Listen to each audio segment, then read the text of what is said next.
2014లో ఏదైతే contract capacity thermal విద్యుత్తులో దీంట్లో 7,778 ఉందో మేము ఈనాటికి ఆ రోజుకే దాదాపుగా 14,000 తీసుకొచ్చినాం. ఇవాళ దాన్ని 18,567 మెగావాట్ల కాంట్రాక్ట్ కెపాసిటీతో ఇవాళ మన విద్యుత్ సంస్థలు బ్రహ్మాండంగా మొన్న 15,430 పైగా 440 పైగా పీక్ డిమాండ్ వచ్చినప్పటికి కూడా ఒక నిమిషం కూడా విద్యుత్ కోత లేకుండా అందించే స్థితికి చేరుకున్నాం అధ్యక్ష.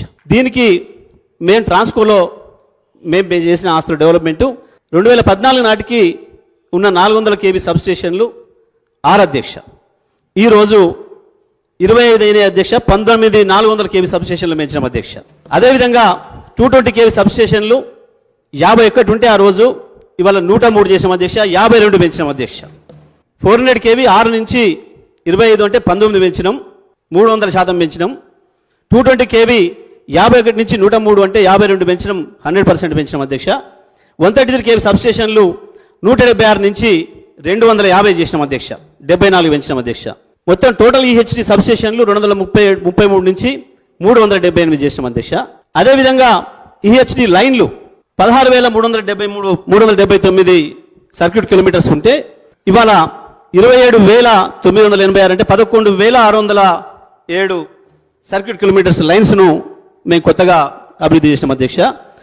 ట్రాన్స్ఫర్మేషన్ కెపాసిటీని కూడా ఇవాళ ఆ రోజు 14,973 MVA ఉంటే ఇవాళ 39,345 MVAకి పెంచినాం అధ్యక్ష. అంటే దాదాపు 40,000 మెగావాట్ల వరకు కూడా వీటిని సరఫరా చేయడానికి కావాల్సిన పద్ధతుల్లో దీన్ని అభివృద్ధి చేసినాం అధ్యక్ష. డిస్కామ్స్కి సంబంధించి కూడా ఆ రోజు 33 kV సబ్స్టేషన్లు 2138 ఉంటే ఈరోజు అవి 3200 చేసాం అధ్యక్ష. అంటే 1060 సబ్స్టేషన్లను 33 kVలో పెంచుకున్నాం అధ్యక్ష. లైన్ కూడా ఆ రోజు 4,89,000 33 kV 11 kV LT లైన్లు ఉంటే ఈరోజు 6,72,000 కిలోమీటర్లకు దాన్ని పెంచుకోగలిగాం అధ్యక్ష.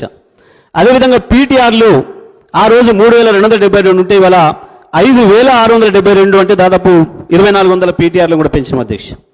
డిటిఆర్స్ డిస్ట్రిబ్యూటెడ్ ట్రాన్స్ఫార్మర్స్ 4,67,000 ఆ రోజు ఉంటే 8,56,000 ఇవాళ మేము ఇవ్వగలిగిన అధ్యక్ష. 3,89,000 కొత్త ట్రాన్స్ఫార్మర్లను కూడా ఇచ్చాం అధ్యక్ష. ఇది మొత్తం కూడా ఈవెన్ అగ్రికల్చర్ సర్వీస్కి సంబంధించి కూడా ఆ రోజు ఉన్న వాటి నుంచి ఈరోజు ఆ రోజు 19 లక్షలు ఉంటే ఇవాళ దాదాపు 28 లక్షలకు 27.5 లక్షలకు తీసుకురాగలిగినాం అధ్యక్ష.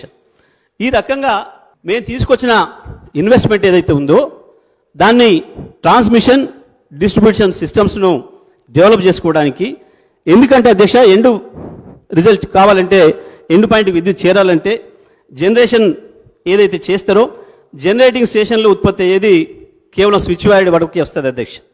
అక్కడి నుంచి 33 kV 11 వరకు ట్రాన్స్మిషన్ సిస్టమ్ తీసుకొస్తుంది అధ్యక్ష. ఆ తర్వాత నుంచి డిస్ట్రిబ్యూషన్ కంపెనీస్ వాటిని పంపిణీ చేస్తాయి అధ్యక్ష. మరి ఇవి జరగాలి అని అంటే డబ్బులు లేకుండా ఊగిన వాటంతలే జరగాల్సి ఉండే. మీరు ఏదో అప్పు తెచ్చిండ్రు, అప్పు తెచ్చిన అప్పులో కూడా సగాని పైన తీర్చాం అధ్యక్ష. ఇవాళ వీళ్ళు ఆ రోజు ఇచ్చిపోయిన 22,000 కోట్లను తీసేస్తే ఇవాళ మేము తెచ్చిన అప్పులో సగం అప్పు పైగా ఇప్పటికి తీర్చేసాం. మా డిస్ట్రిబ్యూషన్ ద్వారా ట్రాన్స్మిషన్ ద్వారా తీసుకొచ్చిన అప్పులు ఏదైతున్నాయో సగాని పైన అప్పులు తీర్చాం అధ్యక్ష. ఒకవైపు ఆస్తి తిరిగి ఉంది, మేము తీసుకొచ్చిన అప్పులు కూడా తీర్చాం అధ్యక్ష. దాదాపు 50,000 కోట్ల పైగా ఇప్పటికీ అప్పులు కూడా తీర్చాం అధ్యక్ష. అందులో సందేహం లేదు.